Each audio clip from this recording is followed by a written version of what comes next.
Shalom Bapak Saudara sekalian, jumpa lagi di dalam acara Home House of Merit dalam edisi Bincang Keluarga.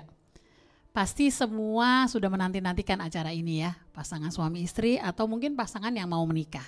Ya, malam ini kita akan mengambil tema bagaimana mengatasi rasa bosan dalam sebuah pernikahan. Saya pastikan ini menarik sekali. Ya, oleh sebab itu hari ini kita mau mulai. Saya Ripka, saya ditemani oleh Kak Yohana, seorang mentor daripada pelayanan dating group. Ya, apa sih itu dating group, Kak Yohana? Bisa dijelaskan secara singkat? Dating group adalah wadah bagi para muda-mudi di mana mereka mulai membangun hubungan atau berpacaran. Di sana kita bisa saling belajar bersama bagaimana membangun hubungan yang baik dan tentunya untuk saling sharing tentang hubungan kita. Wah, luar biasa ya. Berarti Bapak Ibu yang mempunyai adik atau anak yang sudah mulai berpacaran boleh langsung daftar ya, Kak? Oke, kita sambut ya, sangat Oke, menyambut. puji Tuhan. Dan tidak asing lagi pada malam ini narasumber kita yaitu Pak Andreas. Selamat datang Pak Andreas. Shalom semuanya. Ya, yang pasti Pak Andreas akan memberkati kita pada malam ini karena memang Pak Andreas pakarnya di dalam seminar keluarga ataupun pernikahan. Puji Tuhan, sebentar kita akan mulai. Saya minta Kak Yohana untuk boleh berdoa untuk kita semua. Mari kita bersama-sama berdoa. Kami bersyukur ya Tuhan atas acara Bincang Keluarga pada hari ini. Kami berdoa agar Engkau memberkati Bapak Andreas selaku pembicara dan kami juga selaku host ya Bapak. Biarkan Engkau yang memberikan hikmat bagi setiap kami dan biarlah apa yang disampaikan juga bisa menjadi berkat bagi setiap keluarga atau pasangan yang menyaksikan Bincang Keluarga Home ini. Di dalam nama Tuhan Yesus kami berdoa. Amin. Terima kasih semuanya. Kalau kita lihat tema kita hari ini sangat-sangat menarik ya, yaitu bagaimana menghadapi rasa bosan di dalam pernikahan. Langsung aja ya, pertanyaan pertama, Pak, kira-kira nih usia pernikahan berapa rasa bosan itu bisa timbul di dalam pernikahan, Pak? Iya, kalau sekarang kita menyaksikan sinetron sekarang itu tidak membutuhkan waktu yang lama. Jadi kebosanan itu terjadi pada waktu kita mengalihkan fokus perhatian kita dari pasangan kita kepada pasangan yang lain. Makanya di dalam aturan ke-10 dalam hukum kehidupan atau istilah di dalam perjanjian lama itu adalah 10 hukum Taurat itu dikatakan janganlah menginginkan istri daripada saudaramu, dari temanmu. Artinya apa di situ? Kita bisa saja beralih kepada pasangan yang lainnya, itulah yang menyebabkan rasa bosan. Jadi kalau ditanya pada usia pernikahan bulan atau tahun keberapa, bisa terjadi kapan saja. Kalau kita sudah mulai mengalihkan fokus pandangan kita dari pasangan kita kepada pasangan-pasangan yang lain dengan cara kita membandingkan. Itu kira-kira. Kita seringkali membandingkan pasangan kita dengan yang lain, itu yang membuat rasa bosan, Pak.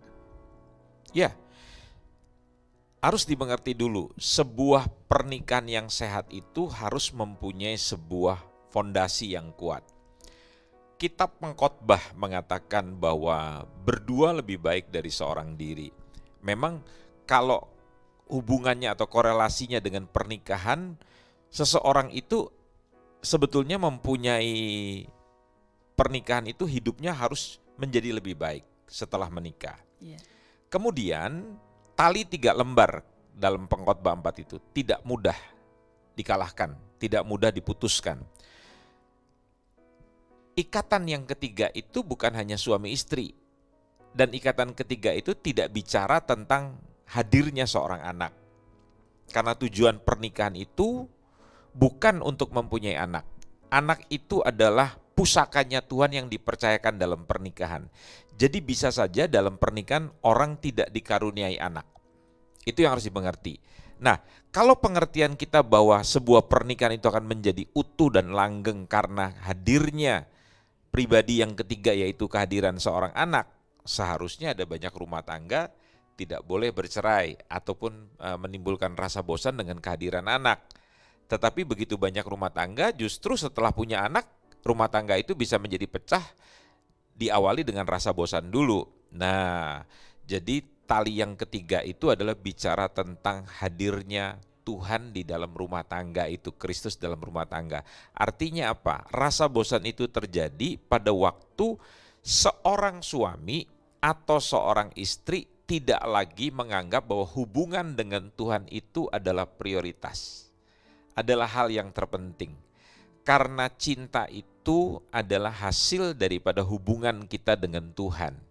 Jadi pada waktu sang istri menganggap biasa saja suaminya hari-hari ini tidak beribadah, jauh dari Tuhan, tidak ada doa bersama, suaminya tidak tertarik kepada baca Alkitab, lebih tertarik nonton Netflix, nonton e-flick, nonton View, nonton drama Korea begitu, ataupun istrinya lebih sibuk dengan kesenangan-kesenangan pribadi dan tidak punya rasa ketertarikan dengan Tuhan, hati-hati.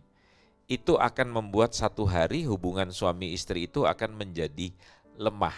Jadi yang membuat hubungan suami istri itu berubah, yang tadinya begitu berapi-api menjadi dingin, ya fondasinya karena hidup kita dengan Tuhan itu tidak ada hubungan yang mesra. Jangan lupa, orang yang membangun kehidupannya di atas dasar Kristus dengan orang yang membangun kehidupannya tidak di atas dasar Kristus mempunyai kesamaan. Kesamaannya apa? Kesamaannya sama-sama menghadapi badai. Dia tidak pernah berjanji bahwa orang yang hidup di dalam Tuhan tidak ada badai. Coba dalami lagi Injil Matius pasal yang ke-7. Jadi rumah yang dibangun di atas batu karang atau rumah yang di atas dasar pasir sama-sama akan menghadapi badai. Tetapi nanti kita lihat rumah tangga yang menghadapi badai karena mendasari pada batu karang yaitu Kristus, rumah tangga itu akan kokoh. Jadi jangan pernah bermimpi bahwa kalau saya berumah tangga tidak akan ada konflik, tidak akan ada rasa bosan. Jadi rasa bosan itu wajar. Saya bisa bosan terhadap mobil, saya bisa bosan terhadap handphone saya yang baru saya beli beberapa bulan yang lalu karena keluar yang baru. Itu bisa punya rasa bosan begitu.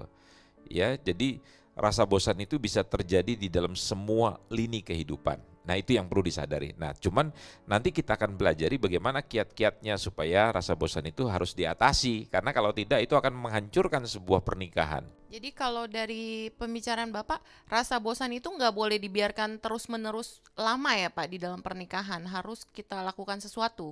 Saya beri satu analogi, ilustrasi begitu. Kalau saya bosan terhadap barang saya, maka saya akan berikhtiar, berusaha sedemikian rupa untuk membeli barang yang baru. Bosan terhadap sebuah makanan, saya akan mencoba makanan yang lainnya.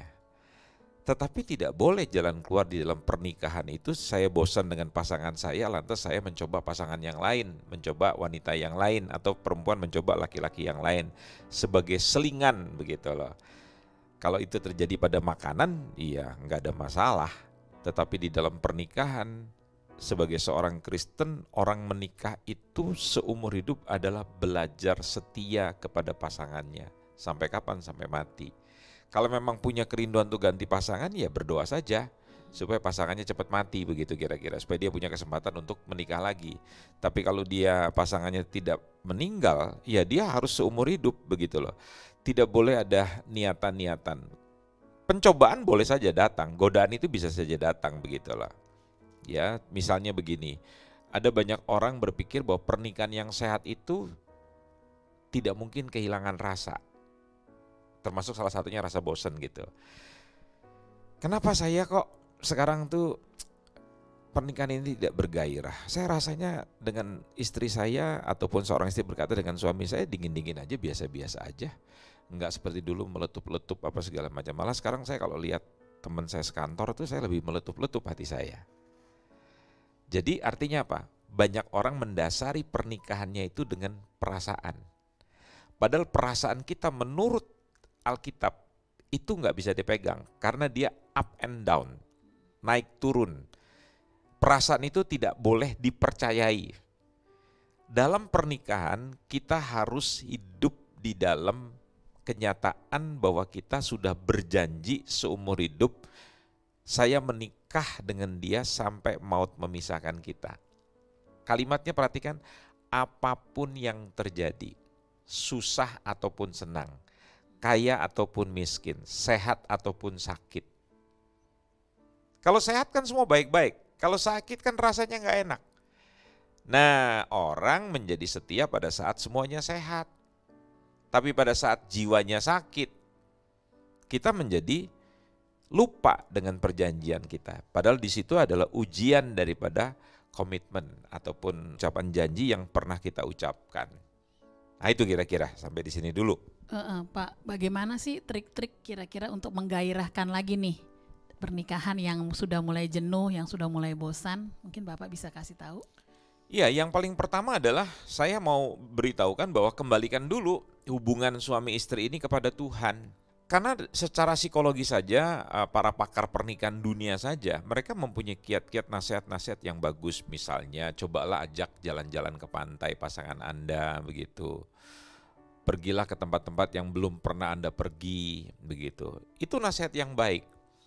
Tetapi itu tidak akan berlangsung lama.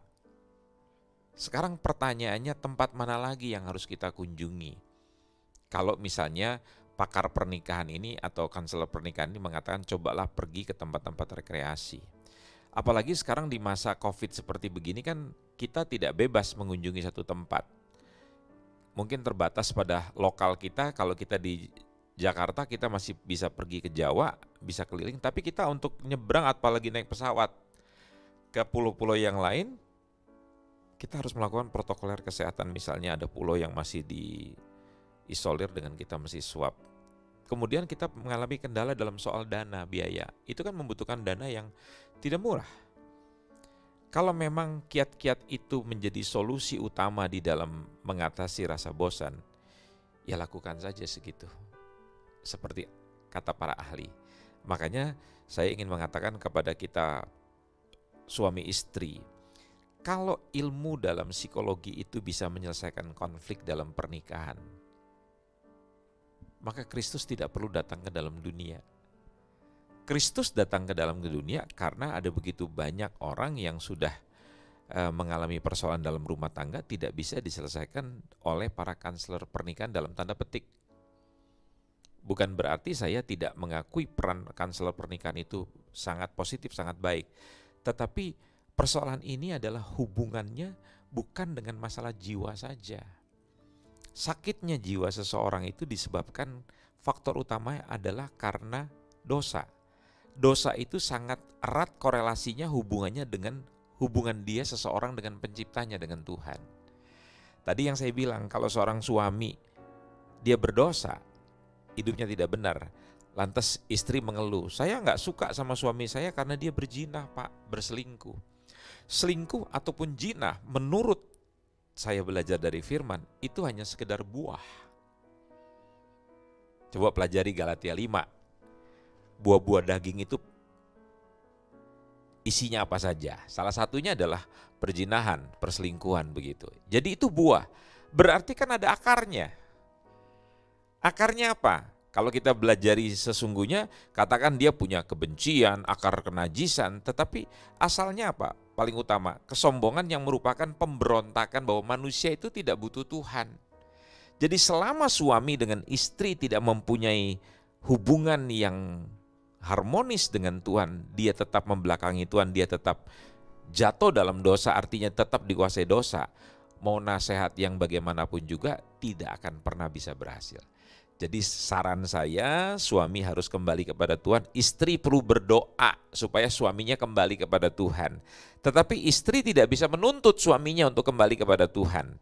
Karena kalau kita lihat di dalam suratan Petrus pasal yang ketiga, di situ dikatakan ada begitu banyak tentang tanggung jawab istri terhadap suaminya. Bukan dengan mulut yang bawel, bukan dengan perhiasan-perhiasan yang bagaimana, tetapi dengan kecantikan batinia, tanpa perkataan yang banyak, dengan perilakunya, dengan pelayanannya dia bisa memenangkan suaminya. Sebaliknya suami juga begitu.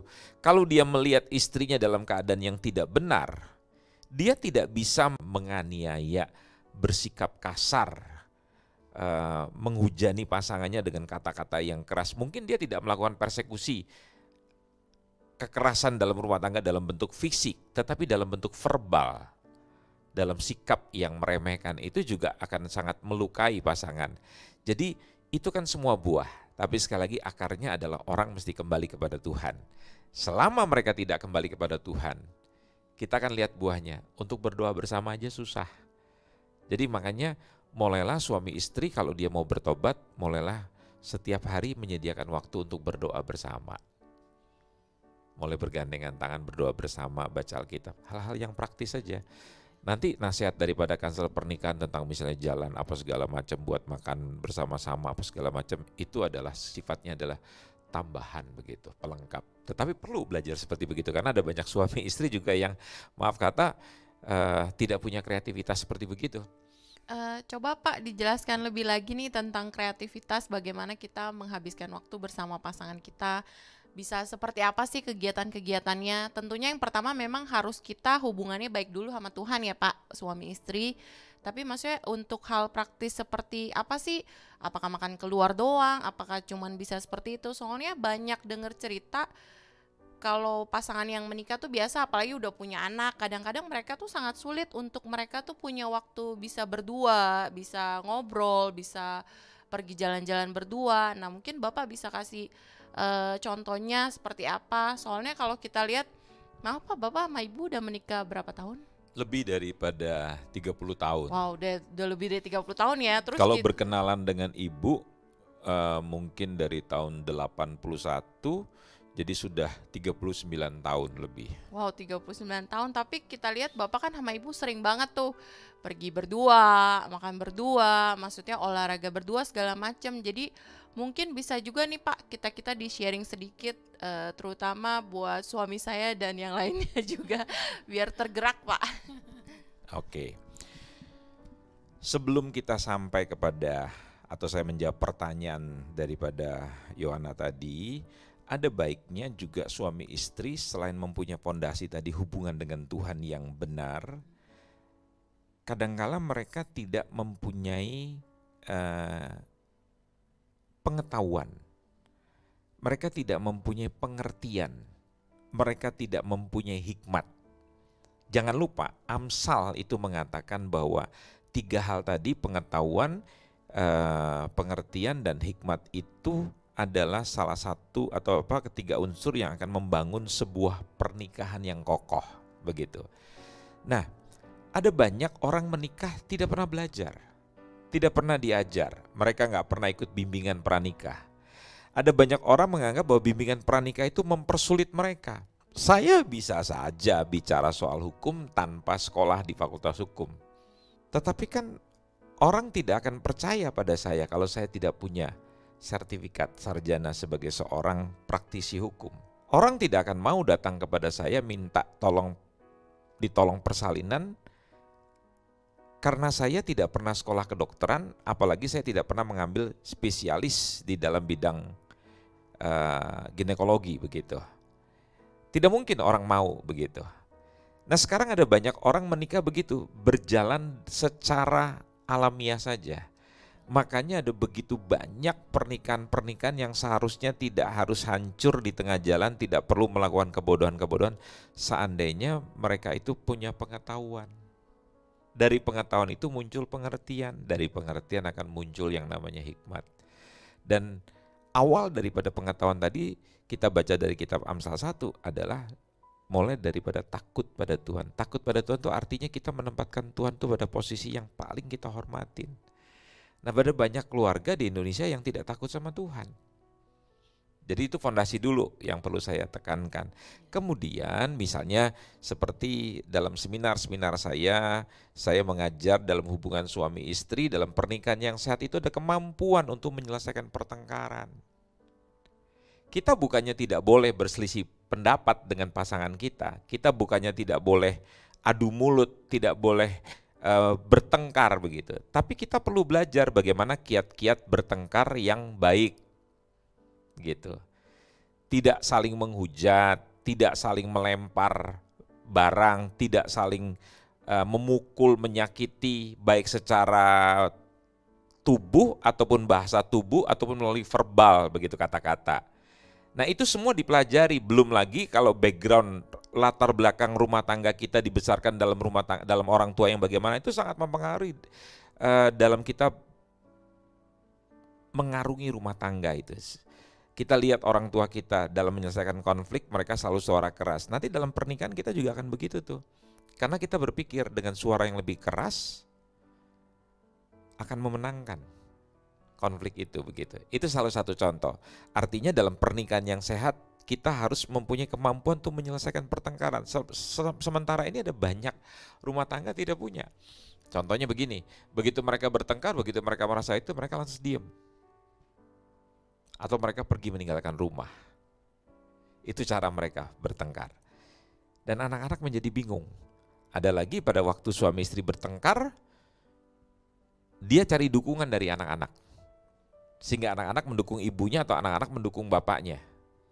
Itu yang saya bilang pertengkaran dengan cara incest. Ya, jadi bersatu dengan anak melawan pasangannya. Kita tidak punya kemampuan di dalam bertengkar.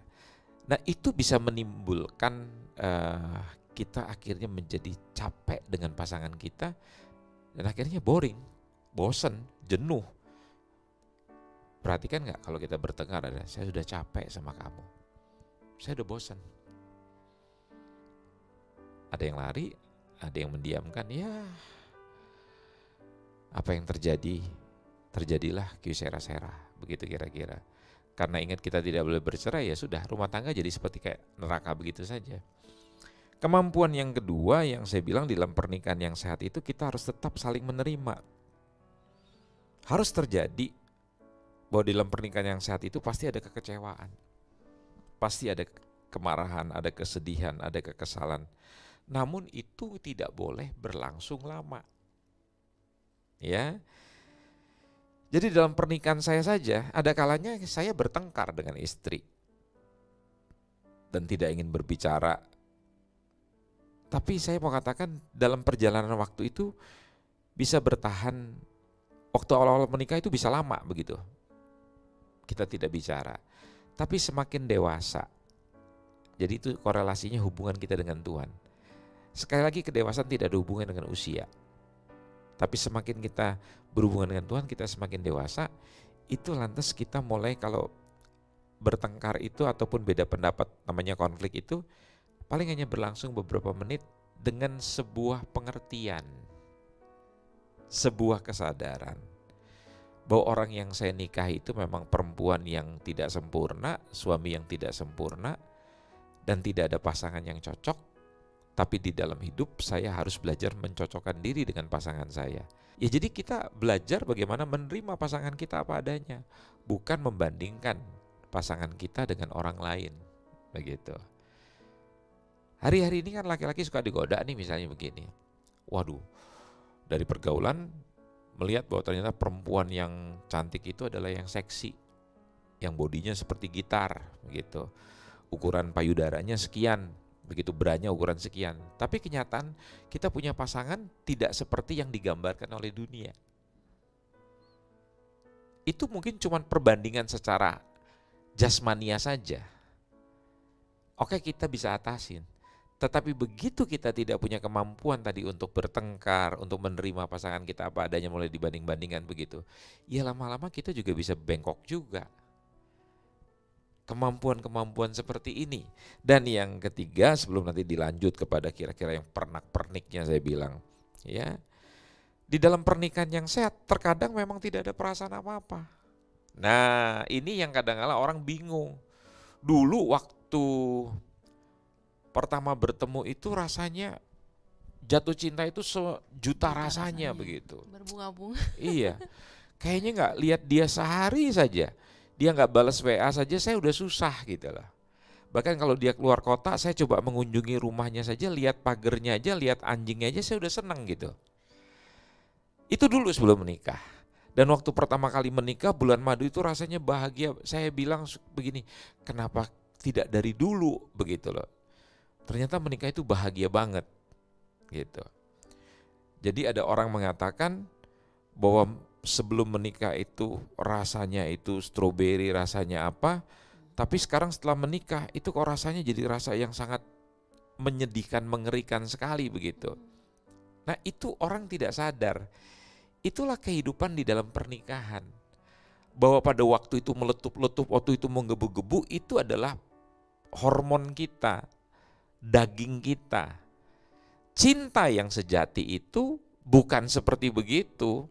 Cinta yang sejati itu justru di saat perasaan kita datar, perasaan kita di lembah, perasaan kita tidak ada apa-apanya, justru kita tetap mengatakan bahwa saya mencintai kamu bukan karena perasaan saya mencintai kamu karena janji saya kepada Tuhan.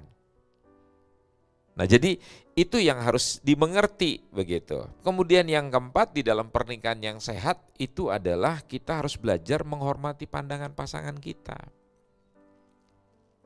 Inti di dalam sebuah pernikahan itu di dalam kitab Filipi dikatakan bahwa kita menjaga kesatuan di dalam damai sejahtera. Tidak dikatakan menjaga kesatuan dengan pendapat yang sama. Kesatuan itu hanya bisa terjadi kalau kita bisa menjaga ketenangan, kemampuan. Damai itu artinya sekalipun kita disakiti ya kita mengampunin. Kita tidak mengingat kenapa? Karena kita memang mau bersama-sama. Kita dilecehkan, kita tidak dihormatin, ya udah nggak ada masalah. Tetapi di satu sisi kita perlu belajar menghormati pandangan pasangan kita. Makanya saya dulu pernah belajar dari seorang teman saya, dia mengatakan begini, kalau saya menyampaikan pendapat kamu tidak terima, ya sudah. Sementara pendapat saya itu kamu simpan di lemari, dan kalau memang kamu tidak merasa perlu, ya buang saja ke tong sampah. Itu orang yang sangat dewasa kalau bisa begitu pandangannya dia tidak diterima begitu. Saya dulu menikah juga begitu, saya tidak suka dengan pempek, saya tidak suka makan makanan yang dimakan oleh istri saya. Buat saya itu makanan-makanan yang aneh begitu. Sebaliknya istri saya juga tidak suka. Tetapi jangan hanya gara-gara makanan terus kami berantem di jalan. Kalau saya bilang makan ini, kamu harus makan ini, kamu tidak menghormati pendapat saya. Nah ini salah begitu loh. Justru kita mesti pergi ke tempat makanan yang semua makanan yang kita bisa makan, yang saya suka, dia suka, tapi tersedia di situ. Food court ya Pak? Food court ya, Pujasera kayak begitu. Nah itu kira-kira kiat-kiat yang paling utama dulu dari sebuah pernikahan yang sehat. Saya nanti bisa berikan pernak-pernik kiat-kiat apa yang harus dilakukan di dalam sebuah atau dalam bentuk acara yang bagaimana supaya rumah tangga itu tidak terus hidup di dalam rasa bosan itu, ya. Tetapi saya pikir di sini dulu lah, ya. Tapi pertanyaan Yohana tadi saya jawab bahwa betul-betul bahwa dalam pernikahan itu memang harus ada kemauan untuk misalnya pasangannya salah ya harus dimaafkan gitu, nggak boleh disimpan. Kadang-kala saya juga suka sedih ya lihat ibu-ibu kalau sudah kanseling gitu ngobrol dengan saya, dia bilang luka dengan suaminya. Saya tanya kapan suami berbuat, ya kira-kira 8 tahun yang lalu. Coba bayangin 8 tahun yang lalu itu masih bisa disimpan di dalam memorinya ya.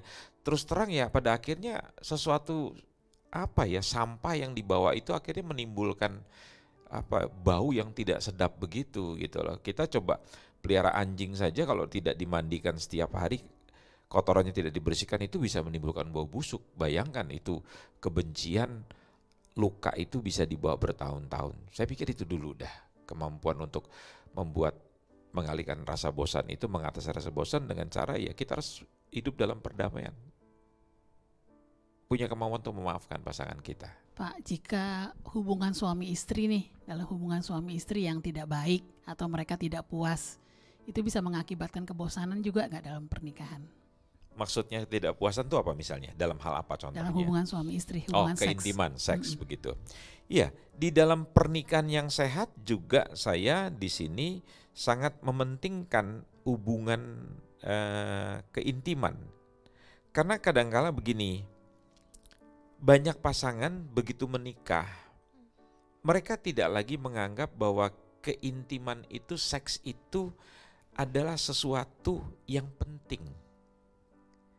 Seks itu bukan hanya merupakan alat untuk terjadinya reproduksi, tetapi juga alat untuk rekreasi. Makanya pasangan-pasangan yang rajin melakukan hubungan seks itu katakanlah seminggu beberapa kali begitu ya, itu merupakan hasil daripada hubungan batin yang sehat begitu. Karena hubungan seks yang sehat karena dirancang. Jangan sampai hubungan seks itu harus terjadi secara spontan. Ada baiknya hubungan seks itu seperti kalau kita mau pergi, kita mau tidur jam berapa, bangun jam berapa, kita ada acara apa, itu dibuat agenda, dibuat semacam sistem schedule begitu. Sehingga kita udah tahu. Nah, saya kadang-kala suka bilang pada suami istri, kalau besok hari Minggu mau ibadahnya pagi, ya jangan malam ini melakukan hubungan. Biasa nanti akan teler, pagi-paginya juga akan teler begitu. Jadi coba dibuat misalnya Minggu malam atau Jumat malam misalnya begitu. Disepakati dulu. Tetapi sebelum melakukan hubungan itu kan sudah perlu ada yang disebut namanya permainan awal, foreplay begitu. Foreplay itu tidak harus diranjang. Foreplay itu bisa terjadi sepanjang hari itu. Kita misalnya melakukan kebaikan pada pasangan, terutama buat pasangan itu jadi tidak bad mood, tidak perasaannya jadi di bawah gitu, tidak jadi jelek begitu. Nah, itu yang harus disadari oleh suami istri. Karena begini, terutama buat suami, kalau istri selalu menolak, selalu menolak, 1-2 kali suaminya memahami, mungkin karena badannya sakit. Suami sudah harus belajar. Di dalam sebuah pernikahan itu kadangkala istri pada waktu hamil, permulaan hamil atau hamil besar atau baru melahirkan, kan memang harus betul-betul menahan diri begitu. Jadi suami udah belajar tuh. Nah, mungkin pada satu saat si suami ingin istri, dia merasa mungkin istri saya ada halangan atau badannya tidak enak. Dia coba mengerti. Tetapi kalau sudah terbiasa ditolak, itu membuat, ingat, suami itu bergerak dengan harga diri, kehormatan. Kalau dia ditolak, apalagi dia merasa dia masih ganteng, dia punya uang, wah celaka sekali kalau dia berpikir gue juga bisa jajan di luar. Dan itu bisa menambah rasa sebel, rasa jenuh, rasa bosan terhadap istrinya. Jadi itu yang terjadi, diam-diam padahal secara kerohanian dia masih bisa ibadah.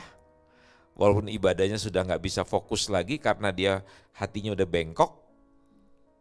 Itu makanya saya bilang, istri hati-hati. Saya selalu mengulang istilah dari seseorang mengatakan bahwa laki-laki itu seperti apa ya? Seperti kayak harta kalau dibuang, atau seperti uang kalau dibuang akan dipungut sama perempuan lain begitu. Tapi kalau perempuan nakal itu seperti kayak permen karet, manis pada awalnya, begitu sudah sepat, sudah tawar, dibuang begitu. Nah, jadi ibu-ibu mesti belajar menghormati suaminya. Sebaliknya juga suami mesti memberikan kasih sayang. Jadi kalau ditanya apakah keintiman itu perlu sekali, sangat perlu sekali. Kalau ditanya dalam sebuah rumah tangga yang sudah bertahun-tahun, kira-kira yang paling bagus hubungan seks itu seminggu berapa kali? Usahakan minimal itu seminggu 1 kali. Kalau bisa sampai 2-3 kali, itu juga masih baik begitu. Bahkan saya melihat kadang-kala saya suka bertanya kepada keluarga-keluarga yang sudah usianya di atas 60-an. Mereka masih bisa berhubungan itu seminggu sampai 2 kali masih bisa begitu loh.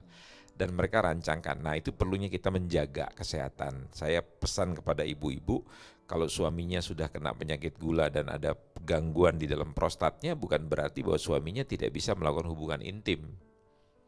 Ya, karena keintiman itu tidak hanya soal melakukan persetubuhan, tetapi kan ada misalnya mandi bersama gitu, tidur bareng sambil memakai pakaian yang minim, terus esek-esek. Itu buat suami itu mendatangkan kenyamanan begitu. Makanya saya menyarankan ibu-ibu kalau tidur sama suaminya jangan pakai pakaian satria baja hitam gitu, pakai pakaian serdadu kayak perang begitu, ya pakaian Romawi begitu, tapi pakai pakaiannya yang seminim mungkin begitu. Jadi berikan kenyamanan, kalau perlu kita menstimulasi begitu. Nah, itu cara. Saya juga bingung ya, kadangkala melihat kehebatan Tuhan tuh begini. walaupun istri itu tidak si ideal. Misalnya katanya bibir yang seksi itu punyanya Angelina Jolie begitu. Padahal menurut saya itu bukan bibir yang sensual, itu rada kasual begitu karena agak tebal begitu ya. Tapi itu kan statementnya orang begitu loh. Tetapi saya melihat bahwa kita itu punya kemampuan bisa menikmati apa yang kita miliki. Kemampuan untuk menikmati apa yang kita miliki itu menjadi hilang, gangguannya tatkala kita mulai membandingkan sehingga kita tidak bersyukur. Tapi pada waktu kita bersyukur dengan apa yang Tuhan berikan kepada kita, yaitu terhadap pasangan kita bisa menikmatin. Bayangkan, kalau kita bicara tentang kitab Kidung Agung Sirol Asar itu, yang dipuji oleh Salomo itu bukan kekasihnya yang putih, yang bagaimana, tapi Solamit kamu hitam, gitu. Itu bisa mendatangkan birahi buat seorang raja, gitu.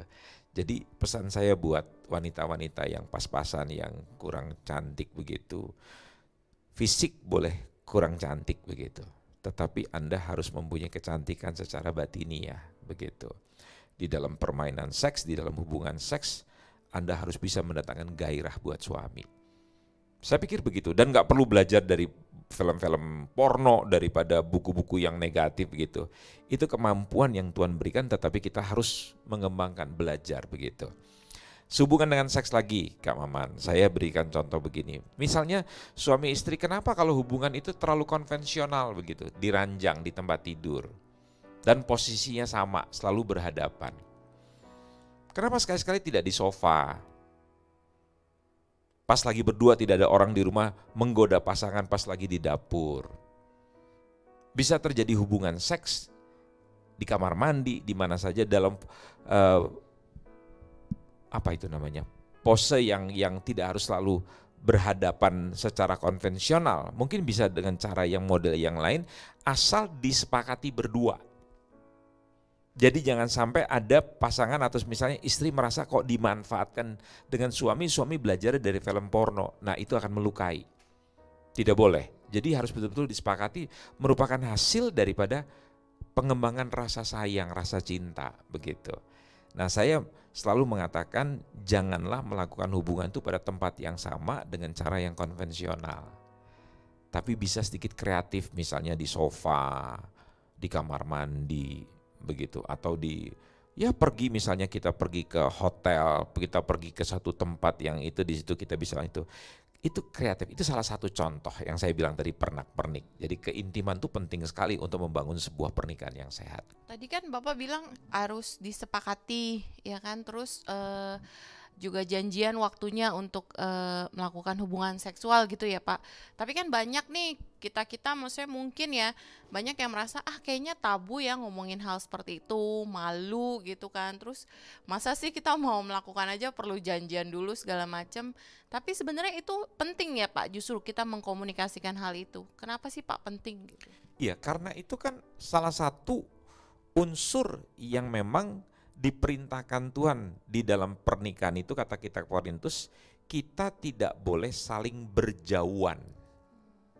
Kecuali dalam satu masa yang singkat, itu pun hanya untuk berdoa karena kalian tidak kuat. Jadi hubungan seks itu memang diciptakan Tuhan dari awal penciptaan manusia. Jadi jangan sampai ditabukan. Yang harus ditabukan itu adalah perselingkuhan. Yang harus dinajiskan itu, ditabukan itu adalah kita melihat ketelanjangan orang lain gitu. Tapi kita merasa bosan dengan ketelanjangan pasangan kita. Itu yang harus ditabukan. Kalau kita ngomong yang vulgar tentang hubungan seks, keintiman kita dengan pasangan, suami atau istri kita sendiri, tentang saya bertanya begini, menurut kamu sayang, bagian-bagian yang sensitif yang kira-kira membuat rangsangan buat kamu itu di mana saja? Ada istri bilangnya, nggak usah ngomong kayak begitu, begitu. Sehingga suami harus meraba untuk merangsang istrinya, tiba-tiba dia pegang bun-bunannya begitu, dia kitik-kitik kakinya, kan dia harus jadi akhirnya harus berpetualang, harus mengeksplor tubuh istrinya begitu. Loh kenapa dia tidak bertanya, misalnya dia belajar tentang buku seks yang sehat, Dia tanya sama istrinya, di dalam buku Pernikahan yang Sehat ini saya kok belajar bahwa titik-titik rangsang seorang perempuan itu ada di pusernya, ada di belakang lutut. Bener nggak sih? Wah, saya juga belum tahu, kata sang istri. Yuk kita coba. Begitu dicoba, kok rasanya saya mau mentung kamu begitu, bukan malah terangsang Geli. begitu. Ya saya malah mau nyambit kamu pakai batu begitu loh. Berarti kan itu tidak benar. Nah, istri perlu cerita. Yang paling membuat saya terangsang itu pertama kali kalau kamu bersikap yang baik pada saya. Ya, dengan kata-kata yang baik begitu, kamu membawakan hadiah gitu, kamu menyentuh saya. Itu sudah menstimulasi saya tuh, saya jadi merasa, kamu kok sayang banget gitu. Tiba-tiba kamu mencium saya begitu, terus kamu memeluk saya, terus pada titik di mana kamu mencium misalnya belakang telinga saya, leher saya, di situ saya mencapai satu puncaknya begitu. Sebaliknya si suami juga cerita kalau saya itu sangat terangsang sekali kalau misalnya saya meraba pada bagian-bagian kamu membiarkan saya, tangan saya begitu. Itu membuat saya, titik saya terangsang begitu. Jadi dialog-dialog seperti begitu tuh nggak boleh dianggap tabu. Suami bilang sama istri, "Mah, aku tuh kadang-kala kalau lihat kamu pakai celana dalam yang kira-kira kayak punya emak saya dulu, itu saya jadi ilfeel gitu loh. Tapi kalau kamu pakai celana dalam yang kira-kira cuman cuman kayak tali begitu yang cuman menutup begitu, itu nggak tahu kenapa saya tiba-tiba bergairah sekali gitu untuk istilahnya bercumbu dengan kamu." Saya pikir itu adalah obrolan yang tidak boleh ditabukan. Itu akan menjadi tabu kalau saya bicara dengan teman sekantor. Sangat tidak pantas begitu kita bicara dengan istri orang, dengan anak gadis orang, dengan suami orang, itu tidak pantas gitu. Dan memang perkataan-perkataan itu kadang-kala dengan chatting saja bisa saling merangsang begitu. Nah, kenapa kita misalnya waktu pas kita berjauhan lagi di kantor bertugas, misalnya suami bilang, "Aku kangen deh sama kamu." Istri bilang, "Sama." Gitu. Ntar malam kita tidur bareng ya. Loh, istri bilang, "Apa selama ini kamu tidur sama kebo?" Begitu kan, kita selama ini tidur bareng. Itu bahasa yang mungkin bagi beberapa orang, loh selama ini tidur sama siapa? Tapi itu sebuah bahasa pemberitahuan bahwa nanti akan ada terjadi sebuah hubungan yang lebih intim begitu kira-kira. Nah, kira-kira begitu. Pak, saya mau tanya, Iya. tadi kan pemberitahuan untuk berhubungan seks itu biasanya dari pria atau wanita, Pak? Memang sebaiknya itu dua-dua. Memang dalam kenyataan lebih banyak didominasi oleh kaum pria. Pria itu lebih agresif begitu. Pria akan lebih libidonya akan lebih naik lagi begitu melihat pasangannya, istrinya itu responsif. Jadi memberikan respon yang sangat baik begitu. Jadi jangan sampai dingin. Kadang-kala di dalam keintiman itu suami istri itu perlu belajar bagaimana cara pengembangan di dalam hubungan seksual. Waktu-waktu yang bagaimana, pakaian yang seperti apa, komunikasi yang seperti apa, itu perlu dipelajari. Begitu. Misalnya seorang istri, dia ingin, tetapi dia rasanya tabu ataupun nggak biasa gitu, itu bilang, ayo pak gitu. Pria biasanya lebih punya bahasa di dalam keintiman, misalnya mah gitu, atau dia kedip mata, tapi itu istrinya sudah harus diberitahu. Jangan sampai waktu suaminya istri bilang apa sih begitu. Itu bisa menimbulkan suaminya juga ilfil juga akhirnya begitu. Lu gua ajakin intim malah apa sih begitu. Jadi salah paham juga begitu loh. Jadi bahasa ini harus ditangkap. Bahasa sandi ini maksudnya bagus supaya anak-anak tidak mengerti begitu. Karena kalau kita menyampaikan sebuah bahasa yang tidak dimengerti oleh pasangan, itu akan menimbulkan salah paham. Itu malah jadi konflik nanti begitu. Jadi sebaiknya kalau suami yang menyatakan begitu, istri memberikan respon, tetapi sebaliknya kalau istri tidak mampu melakukan bahasa dalam bentuk verbal mengajak suaminya, dia bisa tunjukkan di dalam perilaku. Misalnya apa, tiba-tiba pada waktu tidur malam itu istrinya sengaja membuka bajunya pelan-pelan di depan sang suami, memakai pakaian yang sangat minim sekali begitu. Di situ suaminya sudah ngerti, wah istrinya lagi pengen. Tiba-tiba tidur dekat-dekat dia coba merangsang suaminya dengan usapan, dengan belayan apa segala macam begitu. Kok tiba-tiba istri saya jadi genit begini. Nah itu suami juga mesti mengerti begitu. Jadi maksud saya kalau sudah memang agak susah dengan perkataan, tetapi memang harus dipelajari, harus dikembangkan, harus kita lakukan, cobalah dengan perbuatan begitu. Nah saya beri satu contoh, kadangkala di dalam sebuah keintiman itu, dalam sebuah hubungan seks itu, suami kadangkala merasa akan lebih bergairah lagi kalau istri memberikan respon. Jadi jangan seperti gedebong pisang gitu, dingin gitu, digauli sama suaminya tidak ada respon apa-apa begitu. Coba berikan suara. Nah suaranya bukan berarti dia teriak, tolong, tolong, bukan begitu. Gitu. Nanti tetangga juga datang akhirnya memberikan bantuan begitu. Tapi memberikan semacam kayak respon suara yang dia menyatakan bahwa dia menikmati itu. Nah itu membuat suaminya jadi itu. Tetapi saya juga mau katakan mesti jujur. Mengapa? Karena di dalam saya mempelajari dalam kitab Kidung Agung, itu kalau nggak hati-hati, perempuan itu bisa belajar membohongi kaum pria, begitu loh. Atau sebaliknya, laki-laki juga bisa membohongi istrinya begitu, dengan sesuatu yang dia pelajari dari kebenaran begitu. Misalnya seorang yang tidak jujur dengan istrinya, dia tahu tuh bahwa supaya jangan sampai ketahuan bahwa saya berbohong, saya harus belajar memandang mata istri saya. Itu bisa dipelajari oleh para penjahat di dalam rumah tangga. Tetapi sekali lagi saya bilang begini ya, kalau kita sudah tidak terbiasa merokok, begitu kita lihat di pojok sana ada orang yang merokok, kita akan sensitif sekali tuh mencium bau rokok.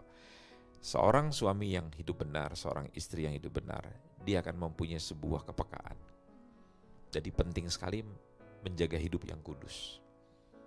Kalau dari Bapak bilang berarti keintiman itu sebenarnya harus kita usahakan ya Pak dengan pasangan kita berarti ya? Ya, karena di dalam perjalanan pernikahan saja bisa terjadi rasa bosan kan begitu. Nah itu harus betul-betul direncanakan. Walaupun kita, gini loh, apakah karena saya tidak punya keinginan makan, saya tidak boleh makan? Tidak harus makan. Makan itu untuk hidup. Bukan karena saya makan punya keinginan atau tidak punya keinginan. Saya harus memaksa diri saya untuk makan, terutama pada waktu saya sakit. Pada saat perasaan saya sakit, badan saya sakit, keinginan untuk makan itu kan susah. Nah saya tidak boleh mengikuti perasaan saya tadi. Kan tadi Firman udah bilang bahwa perasaan itu menipu. Jadi kita harus melihat bahwa kebutuhan kita itu salah satunya adalah makan. Jadi suka atau tidak suka, supaya untuk membuat imun saya bagus, saya harus makan. Saya juga tidak bisa memikirkan daging saya, sakit hati saya, lantas saya tidak memenuhi kebutuhan pasangan saya. Saya tidak boleh memikirkan diri saya nggak mau cium kamu karena saya sakit hati sama kamu, nggak boleh. Justru kita harus cepat mengusahakan. Orang yang normal ya, kalau dia sakit, dia akan berobat untuk cepat sembuh. Loh ini lucu, ada orang sakit hati malah diternak, malah dibiarkan berhari-hari sakitnya tuh dikembangkan begitu. Dipublikasikan begitu. Orang tuh kalau sakit dia cepat datang ke klinik yang terdekat, sebelum mendapatkan pertolongan yang lebih lengkap lagi dia mencari sementara ini supaya bagaimana lukanya jangan sampai berkembang. Nah itu yang normal rumah tangga gitu loh. Nah kan keintiman harus diusahakan Pak. Nah kalau misalnya kalau lihat di medsos kan sering tuh misalnya candlelight dinner ya kan, terus misalnya jalan-jalan berdua, mungkin bukan di tempat yang indah tapi yang penting berdua gitu kan. Hal-hal seperti itu sebenarnya perlu nggak sih Pak untuk kita lakukan gitu loh? Iya, itu kan hanya pengistilahan saja candlelight dinner itu. Ya makan malam yang disertai dengan lilin gitu, yang istilahnya kayak menciptakan sebuah suasana yang romantis. Terus makan, kalau kita lihat film-film yang berlokasi di Eropa kayaknya romantis banget gitu. Kalau misalnya makan di tepi sungai Rhine gitu ya. Kalau kita di sungai mana begitu? Di Jakarta ini sungai apa di Grogol, jorok. Tapi saya lihat ada sungai yang bagus di Tangerang. Kali yang mengalir di tengah kota Tangerang itu ditata oleh wali kotanya menjadi tempat untuk orang bisa makan di situ. Ya, itu saya pikir bagi pasangan suami istri perlu sekali begitu loh. Bahkan kemarin saya diajak sama teman saya pergi ke daerah Pik 2 begitu. Ya, untuk menyeberang dari kawasan kawasan Pluit itu kita harus nyebrang, punya pas, kita pergi ke situ. Nah, itu saya pikir tempat yang bagus untuk suami istri bisa makan di situ, tidak terlalu mahal begitu. Ada lagi mungkin kita mesti pergi ke tempat yang pokoknya intinya itu bukan masalah tempatnya ataupun lilinnya atau bagaimana, tetapi keinginan berdua untuk selalu bersama-sama. Filosofi Jawa sangat mengerti sekali. Witing trisno jalaran suko kulino. Artinya apa? Seringnya kita bersama-sama itu menimbulkan rasa sayang. Maka cinta itu akhirnya membuat orang itu bersatu. Kan bagus sekali itu. Pepatah itu, filosofi itu bagus sekali. Kita selama ini rasa cinta itu tidak tumbuh dalam pernikahan kita. Makin lama makin lebih lagi. Karena kita sibuk membagi waktu kita bukan hanya dengan pekerjaan, bukan hanya dengan hobi, tetapi dengan orang lain. Artinya kita melakukan pekerjaan, kita melakukan hobi kita dengan orang lain yang bukan pasangan kita. Jadi itulah yang menyebabkan kita menjadi boring, menjadi bosan dengan pasangan kita. Tetapi kalau kita tetap merencanakan, mengaplikasikan dalam kehidupan kita seperti sebelum kita menikah, namanya dating, namanya pacaran, sehingga akhirnya membuat kita tumbuh rasa sayang. Tumbuh rasa sayang itu karena kita sering bersama-sama, intens, secara aktif, proaktif, secara sering kita melakukan komunikasi, baik melewat chat, lewat suara, lewat pertemuan. Nah, itu yang jarang dilakukan di dalam pernikahan. Saya beri contoh, kalau saya di luar rumah, saya bertanya pada istri saya, kamu lagi ngapain sayang? Aku kok kangen sama kamu, gitu. Ingat, apa yang kita tabur itu, perasaan kita akan mengikuti itu. Ya, kita jangan berlaku mengikuti perasaan kita, tapi perasaan itu harus didorong mengikuti keputusan kita, perilaku kita. Gitu. Di mana hartamu, kata firman, di situ hatimu. Jadi hati akan condong mengikuti taburan harta kita. Harta itu apa? Waktu kita, perhatian kita, pemikiran kita. Dalam beberapa hari ini saya berpikir begini, perilaku saya itu sangat ditentukan dari apa yang saya pikirkan. Coba hari ini saya mau melakukan sesuatu yang tidak benar atau sesuatu yang benar, pasti itu hasil daripada pola pikir saya. Kalau sampai kita melakukan yang tidak benar, periksa pola pikirnya pasti tidak benar. Makanya saya suka bilang begini, kalau ada suami yang di dalam tidurnya mimpi ketemu janda sebelah, bahkan sampai bersuara Mina, Mina, Mina, padahal istrinya namanya Mira, kok beda begitu. Sehingga tatkala bangun istrinya menegur, kamu nyebut nama siapa? Namaku Mira, kenapa Mina? Gitu. Loh, Mina itu kan nama nenek saya. Kan berbohong begitu. Nah, kenapa bisa muncul di dalam alam bawah sadar? Karena di dalam alam sadar kita selalu memikirkan orang itu. Jadi dalam hidup pernikahan kita harus betul-betul jujur. Memikirkan saja harus memikirkan pasangan kita. Saya percaya kalau kita banyak menabur harta kita kepada pasangan kita banyak memikirkan, kita buka dialog ke situ, sulit sekali kita untuk dibelokkan. Jadi cara kerja iblis begitu, membelokkan daripada Tuhan kepada buah yang sedap di dalam pemandangan mata. Jadi hati-hati dengan menangani memori kenangan-kenangan yang indah gitu. Indah tapi tidak bersama dengan istri kita yang bernama Mira, tapi si Indah Komalawati yang bukan pasangan kita. Ya itu akhirnya jadi merusak keintiman itu sendiri. Saya tangkap nih Pak, jadi suami-suami itu nggak boleh pelit sama istri ya Kak Maman ya. Karena semakin ditabur harta semakin sayang istri kan Pak. Di mana hartamu berada, di situ hatimu berada. Itu salah satu dari cinta itu. Kadang-kadang begini ya, lucu ya, ada suami begini atau ada orang tua begini. Dia senang memberikan uang kepada koleganya. Dia senang membelikan hadiah-hadiah buat teman-teman bisnisnya, buat karyawan. Tapi dia sangat pelit kepada anggota keluarganya. Itu yang saya perhatikan. Padahal hadiah itu katanya membawa seseorang kepada hati raja. Artinya gini, hadiah itu sebetulnya membangun jembatan gitu lah, membangun sebuah hubungan. Jadi saya percaya semakin saya banyak memberikan perhatian dalam bentuk kata-kata yang positif, kata-kata yang baik, yang membangkitkan, mendorong, terus sikap saya, kemudian hadiah. Tergantung, Yohana, ada pasangan memang tidak suka dengan hadiah. Tetapi kalau saya lihat gaya kamu itu memang senang dengan hadiah. Tetapi mungkin bahasa suamimu tidak suka dengan hadiah. Beda bahasa kasihnya ya, Beda Pak. bahasa kasihnya. Nah, sebab itu kita dorong pasangan kita untuk mengerti. Kasih tahu, nggak apa-apa, pada mulai sakit. Terus terang ya, kalau kamu peluk saya, kalau kamu belai saya, kalau kamu ngomong dengan kata-kata yang baik, itu buat saya senang. Tapi akan lebih baik lagi kalau kata-kata itu disampaikan dengan memberikan sebuah kado, sebuah barang itu. Itu cinta saya akan lebih seperti 4 sehat 5 sempurna begitu kira-kira. Nah, tetapi ada orang yang memang tipenya dikasih hadiah juga dia datar-datar saja.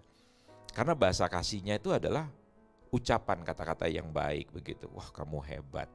Itu jauh lebih penting ketimbang kita memberikan kado yang mahal harganya. Bagi dia itu biasa-biasa saja.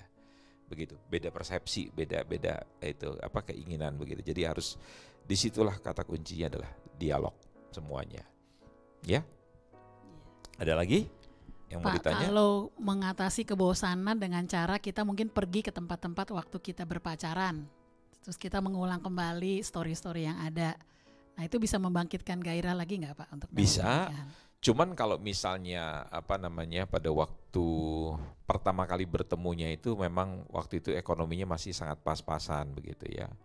Perginya cuman ke pasar, perginya cuman ke pinggir jalan, makan ketoprak di gerobak yang sangat sederhana sekali begitu.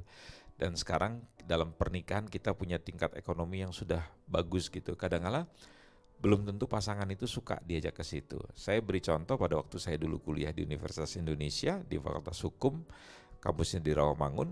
Dulu teman-teman saya itu selama masih jadi mahasiswa kadang-kala kita suka makan di satu tempat, di warung ataupun di ketoprak di pinggiran satu fakultas begitu. Tapi setelah kita mulai jadi orang, artinya kita mulai punya pekerjaan yang layak, punya penghasilan yang bagus, belum tentu orang itu senang, begitulah. Nah, tujuannya kan adalah untuk membangun hubungan. Tujuannya adalah untuk membuat pasangan dengan kita itu lebih bergairah lagi. Jadi saran saya carilah tempat-tempat yang baru, tempat-tempat romantis yang baru.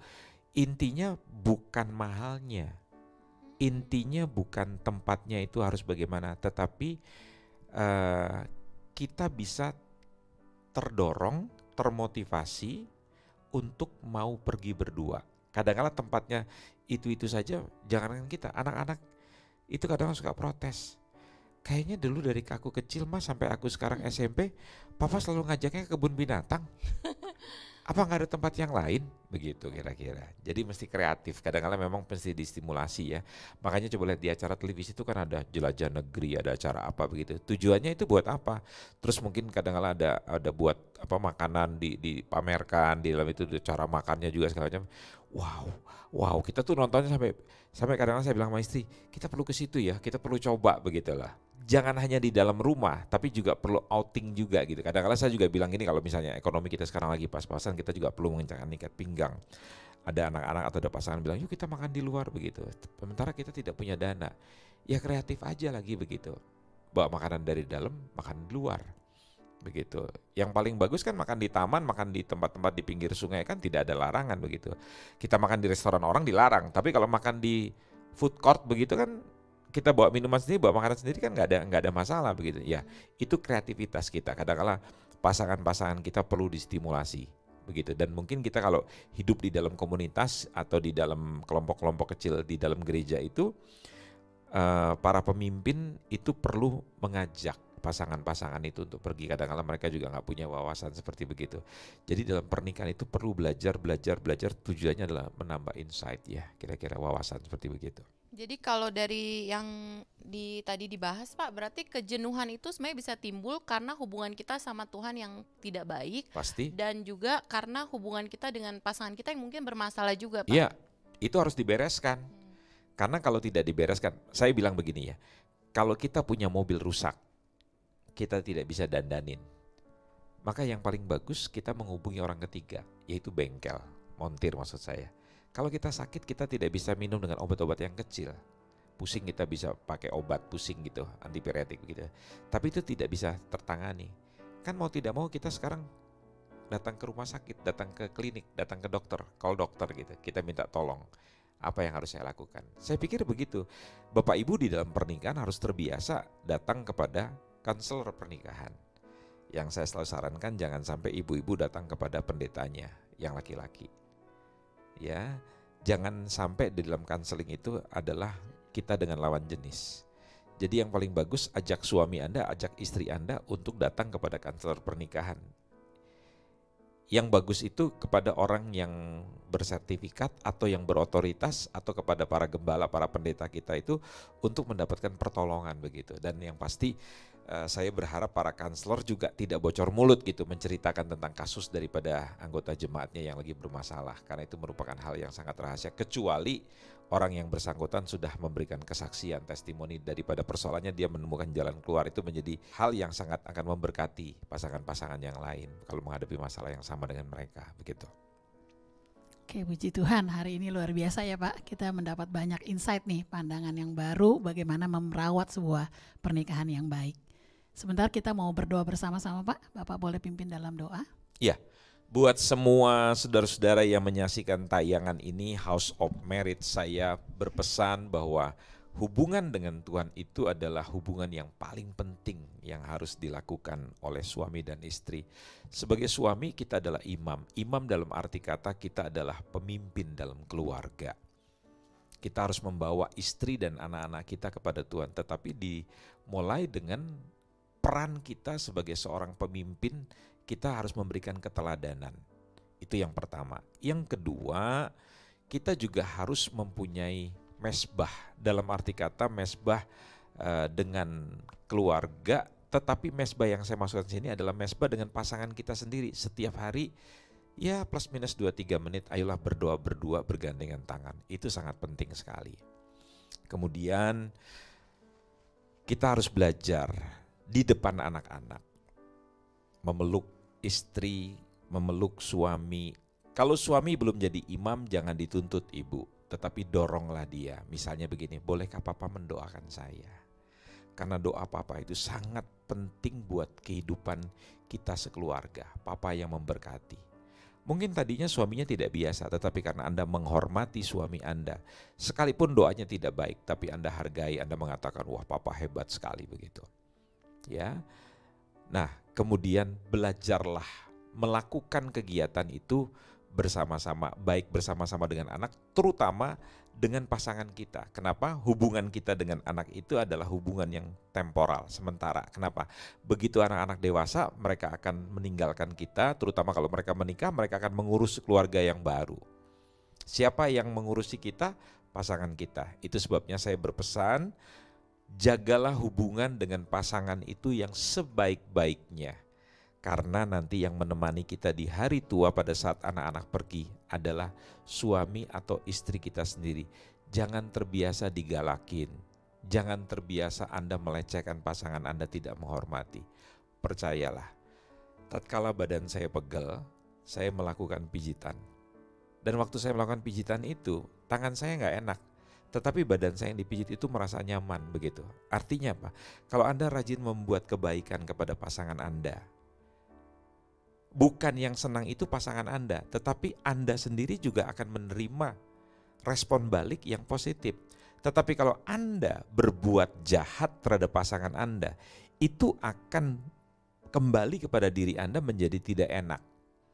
Jadi belajarlah tabur yang baik pada pasangan Anda, itu akan membuat Anda menjadi bahagia. Itu tip yang sangat sederhana. Saya ajak Bapak Ibu, saudara-saudara, sekarang kita di tempat masing-masing, mungkin kalau ada di sebelah Anda ada pasangan, coba bergandengan tangan, karena ini adalah sesi yang paling penting untuk suami istri. Dan ingat, Waktu suami istri rukun baik-baik, itu akan membuat anak-anak Anda berbahagia. Dan mereka tinggal dalam rumah pernikahan yang memberikan rasa aman. Dan itu memberi kesehatan yang luar biasa. Mari kita berdoa. Bapa di dalam surga, terima kasih buat sesi House of Marriage atau rumah pernikahan pada malam hari ini. Dimanapun kami menyaksikan tayangan ini, baik itu pada pagi, siang, sore, atau malam hari ini, hamba-Mu mengatakan, biarlah rumah tangga kami dipulihkan. Kami tidak menuntut suami kami tidak menuntut istri kami tidak menuntut anak-anak kami tidak menuntut orang tua kami atau mertua kami. Perubahan itu terjadi tatkala kami sendiri yang berubah.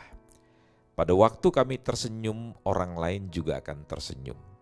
Pada waktu kami mencaci maki orang, orang juga akan merespon yang negatif juga terhadap kami. Sikap kami menentukan respon orang terhadap diri kami. Ampunilah segala macam perilaku, sikap, perkataan kami yang tidak baik dan tidak benar. Kami mau berubah dengan kekuatan Tuhan, dan kami mau belajar memperbaiki hubungan kami dengan Tuhan, sehingga kami mempunyai kemampuan untuk mengasihi pasangan kami dengan kasih Tuhan yang luar biasa. Kami tidak punya kasih yang sempurna selain kasih daripada Tuhan. Itu sebabnya hubungan kami dengan Tuhan mempengaruhi hubungan kami dengan pasangan kami dan anggota keluarga kami. Di dalam nama Tuhan Yesus Kristus kami berdoa dan mengakhiri acara pada hari ini. Yang diberkati Tuhan, sama-sama kita katakan. Amin.